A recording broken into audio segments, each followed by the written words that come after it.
Hey, what's going on, Archons? Welcome to another edition of Coach's Collection.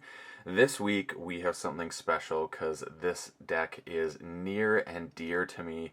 It is one of the best decks I ever opened, in my opinion, especially during the Coda AoA era. It came to a Vault Tour with me, part of a Triad lineup, and it puts in work, but it is one of the most cerebral decks I have. A lot of thinking in it, a lot of decisions to be made. Okay, so first off, before I go any further, I just want to show you this Archon card and just point out something about it. So it's He Who Melodramatically Owns Innocence. Fantastic name. You don't need to see the words that clearly in this. I'm more just showcasing about, I want to have a talk about how the new decks now have the Archons this way. And I was kind of thrown off by it, but now I realize it makes a lot of sense because of the lineup here. You always have this moment here to here where a card can be missed, especially if you have multiples that spill over to this side. You sometimes miss this one at the bottom here. Not to mention, if you look on the KeyForge Vault site on a desktop, the way that they are displayed in the new Dark Tidings Archon cards is very similar to how they're displayed there. So it's almost an exact replica of how you should see it. And the second house being swapped over to the other side, I think it just makes sense to have it now the other way where all three are in perfect rows, so to speak. Without further ado, let's get into this deck, which, like I said, is a pretty badass deck.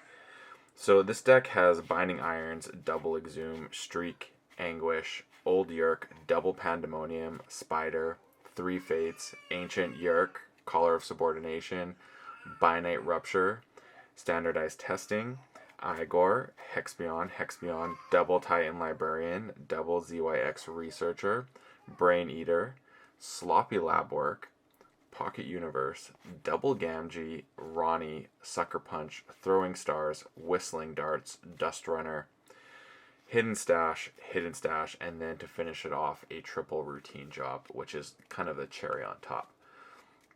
Now, this deck for me is like, it had a really high SAS in that era of before the SAS dropped. This was a 98, and then it's dropped down, and I would say it's pretty well reflected, but maybe not as potent as it could be.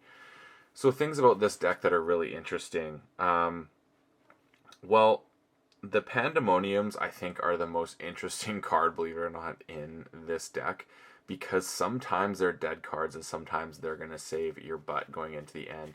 The reason why they're tricky is because you have things like Throwing Stars, and you also have Whistling Darts, so you got to be careful because they can negate a Pandemonium play in the future. But the Throwing Stars are nice to peg your own creatures to set up a Pandemonium, which is really cool, but you have to be really careful of that. The Yerks are actually one of the most important parts of this deck. So there is the Ancient Yerk, the Old Yerk, and they just put in a lot of work for the way this deck wants to play. So what I would say about it is you just got to be very mindful that this deck cycles. So that's the one great thing about this deck is it cycles like so aggressively. It's almost like I think I've done like on average at least 2 times through the deck, if not 3, when it really gets going. It's really impressive. So you don't care about this. These are just cycle things. So things that are not helping your game right now, you get rid of. So I love opening with an Ancient Yerk turn 1 and just cycling through your deck. It's a lot of fun. Not to mention you can use Yerks to exhume as well, because there's a lot of great candidates in other houses. Also, you can Yerk to ZYX and Archive, which is really fun. Unfortunately, this deck is not very well suited for TCO because layering your discard pile is really important, and you don't have that control in TCO. And if you have a good enough opponent, they'll let you take other things out of your discard that came. But yeah, in real life play, this deck is really well suited because you want to be layering that discard pile and choosing what's on top so you can ZYX. It's really nice. You also have the Sloppy Lab Work, which is really cool. So you can discard a card again into the ZYX play, which is really nice.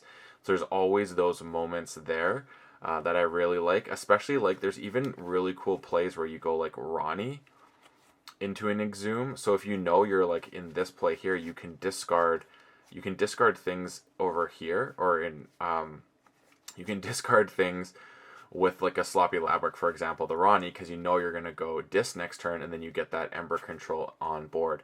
There's also Anguish, which is, like, I mean, what do I have to say about Anguish? Anguish is fantastic.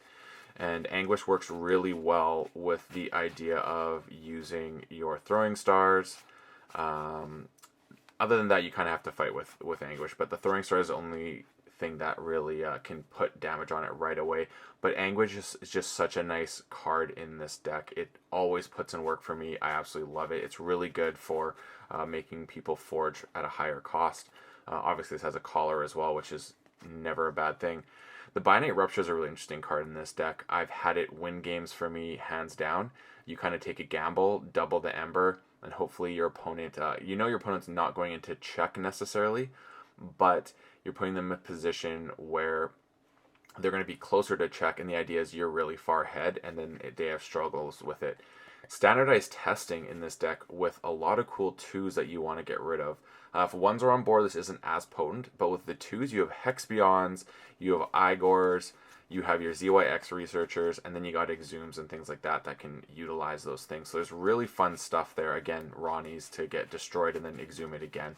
There's lots of fun stuff like that that can be done into play. A lot of archiving. I mean, you have hidden stashes.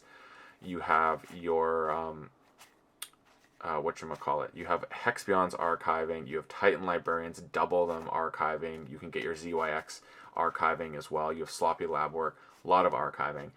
Pocket Universe, I'm very cautious with this card. Sometimes I will never use it. Other times it will come out and it will do its thing and just make it so that certain Ember can't be stolen.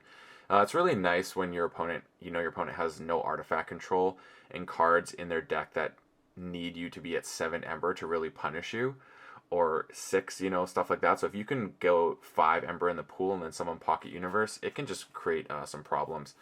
The thing about this deck is you do not call shadows often and use the board. So if Gamgees come out, I don't really care or not. They can be really helpful, but there's only 3 creatures. The rest is just action cards in here. So you're really using this to control the board and do some fun things. Not control the board. Set up your other turns and control Ember.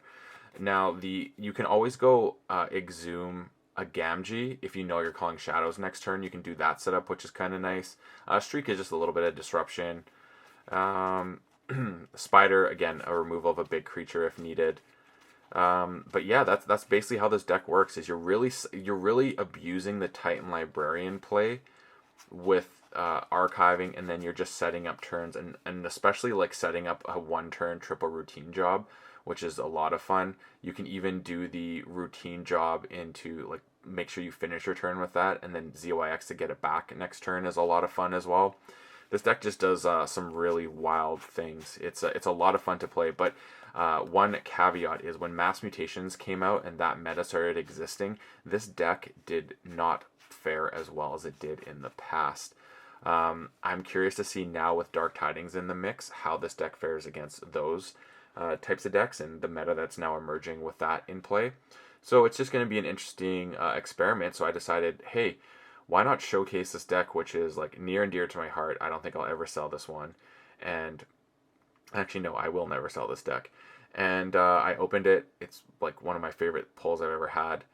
And I'm just going to jam it against some Mass Mutation and, some Dark Tidings hopefully this Thursday. And we're going to see how it fares now with all the new stuff that's in the mix.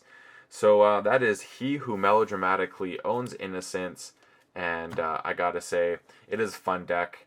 I hope you tune in on Thursday on YouTube and see it in action and see all the silly shenanigans that it can do.